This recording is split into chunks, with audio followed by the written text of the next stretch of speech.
Hello, আসসালামু আলাইকুম বন্ধুরা, সবাই কেমন আছো? আশা করি সবাই ভালো আছো। এবার এসএসসি পরীক্ষা ২০২৪ ঢাকা বোর্ডে আসা বায়োলজির ৬ নং প্রশ্ন অর্থাৎ BMI এর যে ম্যাথটা এসেছে সেটা সলভ করে দেখাবো। এটার গ নম্বরটা সোজা ছিল, কিন্তু গ নম্বরটা অনেকে করতে পারোনি বা বুঝতে পারোনি। আমি এখন প্রশ্নটা সলভ করে দেবো, ইনশাআল্লাহ ভালোভাবে বুঝতে পারবে। ভিডিওটা স্কিপ করলে বুঝতে পারবে না, তাই পুরো ভিডিওটা দেখো। প্রথমে দেখি ক নম্বরে কী চেয়েছে। ক নম্বরে বলেছে ডাইব্যাক কাকে বলে। ডাইব্যাক হচ্ছে সালফারের অভাবে মূল কাণ্ড এবং পাতার শীর্ষ থেকে শুরু করে পর্যায়ক্রমে টিস্যু মারা যেতে থাকে, যাকে ডাইব্যাক বলে। এরপরে খ নম্বরে চেয়েছে আঁশ জাতীয় খাদ্যের ভূমিকা ব্যাখ্যা করো। আঁশ জাতীয় খাদ্য বা রাফেজ মূলত পানি শোষণ করে এবং মলের পরিমাণ বৃদ্ধি করে এবং বৃহদন্ত্র থেকে মল নিষ্কাশনে সাহায্য করে। মানুষ সেলুলোজ হজম করতে পারে না। রাফেজ পানি শোষণ করে এবং মলের পরিমাণ বৃদ্ধি করে ও বৃহদন্ত্র থেকে মল নিষ্কাশনে সাহায্য করে। রাফেজযুক্ত খাবার বিষাক্ত বর্জনীয় বস্তুকে খাদ্যনালী থেকে পরিশোষণ করে। এরূপ খাবার খাদ্যনালীর ক্যান্সারের আশঙ্কা অংশে হ্রাস করে। আঁশযুক্ত খাবার স্থূলতা হ্রাস, ক্ষুধা প্রবণতা এবং চর্বি জমার প্রবণতা হ্রাসে সহায়ক ভূমিকা পালন করে। তোমাদের বইয়ের 95 পৃষ্ঠায় এটা সম্পর্কে আরও লেখা আছে। এরপর আমাদের গ নম্বরে চেয়েছে সাফিনের দৈনিক ক্যালোরি চাহিদা নির্ণয় করো। দৈনিক ক্যালোরি চাহিদা নির্ণয়ের জন্য আমরা প্রথমে BMR মান নির্ণয় করি, এর সাথে একটি নির্দিষ্ট মান গুণ করি। ছেলেদের এবং মেয়েদের BMR নির্ণয়ের জন্য দুটি আলাদা সূত্র রয়েছে।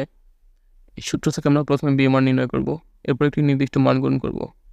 এই নির্দিষ্ট মানটি শারীরিক অবস্থা অনুযায়ী হয়।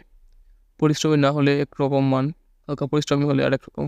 পরিশ্রমী এবং অত্যন্ত পরিশ্রমের জন্য আলাদা আলাদা মান রয়েছে। তোমাদের বইয়ে একটা ছক দেওয়া আছে, এই ছকে শারীরিক অবস্থা অনুযায়ী মানগুলো দেওয়া আছে, এটা মুখস্থ রাখতে হবে। এখন আমরা গ নম্বরের সমাধানে চলে যাচ্ছি। প্রথমে লিখবে কী কী দেওয়া আছে। ফিনের উচ্চতা দেওয়া আছে 5 ফুট 1 ইঞ্চি। 5 ফুট 1 ইঞ্চি থেকে 61 ইঞ্চি, কারণ 1 ফুটে 12 ইঞ্চি।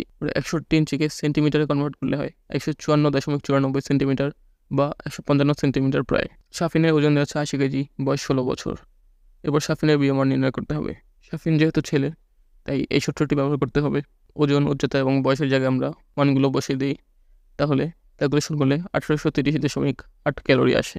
সে যেহেতু হালকা পরিশ্রমী, সপ্তাহে 2-3 দিন খেলাধুলা করে, তাই তার দৈনিক ক্যালোরি চাহিদা নির্ণয় করার জন্য BMR মানের সাথে 1.375 গুণ করতে হবে।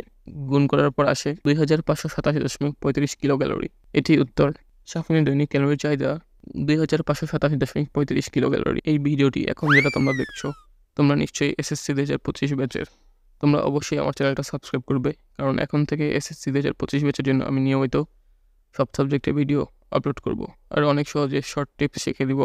বিভিন্ন সাবজেক্টের নোট দেওয়া থাকবে, তাই দেরি না করে জলদি সাবস্ক্রাইব করো।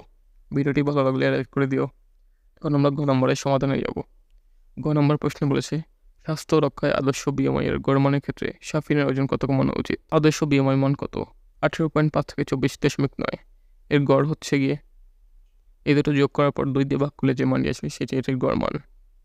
এখন এই গড় BMI এর জন্য সাফিনের কত ওজন কমাতে হবে, এটি আমাদের প্রশ্ন। এখানে সাফিনের ওজন দেওয়া আছে 80 কেজি এবং উচ্চতা 155 সেন্টিমিটার বা 1.55 মিটার, কারণ 1 মিটার 100 সেন্টিমিটার।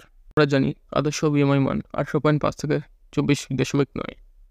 আদর্শ BMI মানের গড় হচ্ছে গিয়ে এই দুটোর যোগফল, এর সাথে 2 দিয়ে ভাগ করতে হবে। আদর্শ BMI মানের গড় ক্যালকুলেশন করার পরে আসে 21.7। আমরা জানি BMI সমান ওজন ভাগ উচ্চতা স্কোয়ার, এটি BMI নির্ণয়ের সূত্র। এখন প্রশ্নে বলেছিল কত ওজন কমাতে হবে, এই জন্য আমাদের ওজনটা নির্ণয় করতে হবে। এখন ওজন যদি বাম পাশে আসে, তাহলে BMI এবং উচ্চতা স্কোয়ার গুণ হবে। আমরা ওজন নির্ণয় করব, তাই ওজনটিকে বাম পাশে আনলাম। আমরা আমাদের ওজন জানা নেই, তাই আমরা ওজন খালি রাখলাম এবং BMI এবং উচ্চতা এই দুটোতে মান বসিয়ে দিব। একটুকে আমরা দেখলাম আদর্শ BMI মান 21.7 এবং উচ্চতা 1.33। এই দুটো ক্যালকুলেশন করলে আসে 52 কেজি। সুতরাং ওজন কমাতে হবে 80 বিয়োগ 52 সমান 28 কেজি। খুব সহজে গ নম্বরের সমাধান হয়ে গেল। আজকে ভিডিও এই পর্যন্তই। যদি ভিডিওটি ভালো লাগে তাহলে লাইক করে দিও, আর চ্যানেলটা অবশ্যই সাবস্ক্রাইব করে রাখবে। তোমাদের বন্ধুদের মধ্যে শেয়ার করে দিবে। সবাই ভালো থাকবে। বাই বাই, আল্লাহ হাফেজ।